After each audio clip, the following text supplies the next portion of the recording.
நமது கையில் அகப்பட்டுக் கொண்டான் என்ற செய்தி மட்டும் நமக்கு தெரிய வராது. அவனை பிடிக்கச் சென்ற பிரமாணிக்கம் உள்ள ஊழியர்களின் வருகை அவனோடு எதிர்பார்த்திருக்கிறேன்.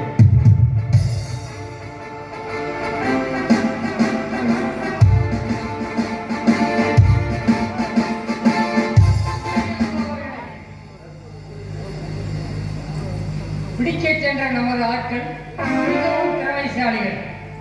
சமர்த்தர்கள், கவலையே பட வேண்டாம்.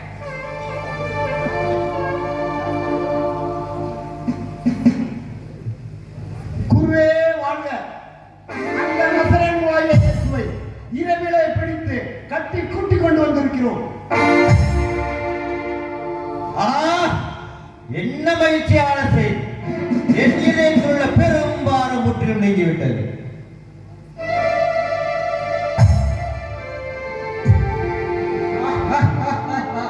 நமது சங்கத்தின் விருப்பம் நிறைவேறிற்று.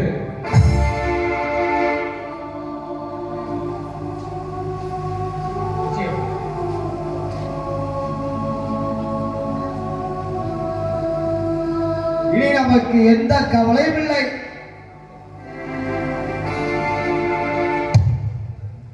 நமது அன்பிற்குரிய யூதாஸ் இல்லை என்றால் அவன் அகப்பட்டிருக்கவே மாட்டான். அந்த யூதாசை பற்றி சரித்திர புத்தகத்தை வெகு கீர்த்தியாக எழுதி வைப்பேன். எங்கு அந்த கல்லையை நம் சமூகம் கொண்டு வந்து நிறுத்துங்கள்.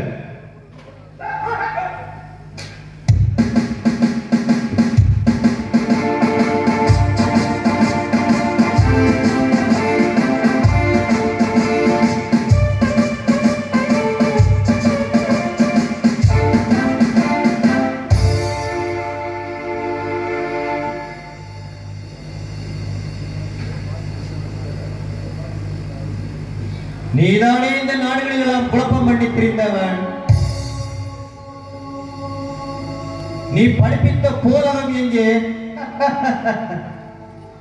உன்னை சுற்றி திரிந்த சீடர்கள் எங்கே? உன்னை பின்பற்றிய மக்கள் தான் எங்கே?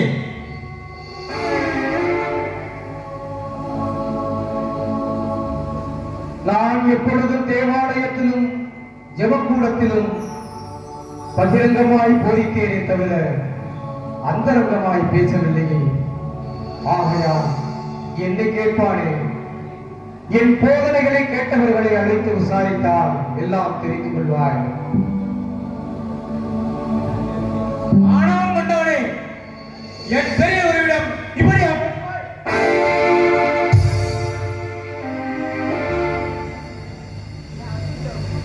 நான் தவறாய் பேசியிருந்தான் தவறை சுட்டிக்காட்டு. சரியாய் பேசினான் நீ ஏன் என்னை அழைக்கிறாய்?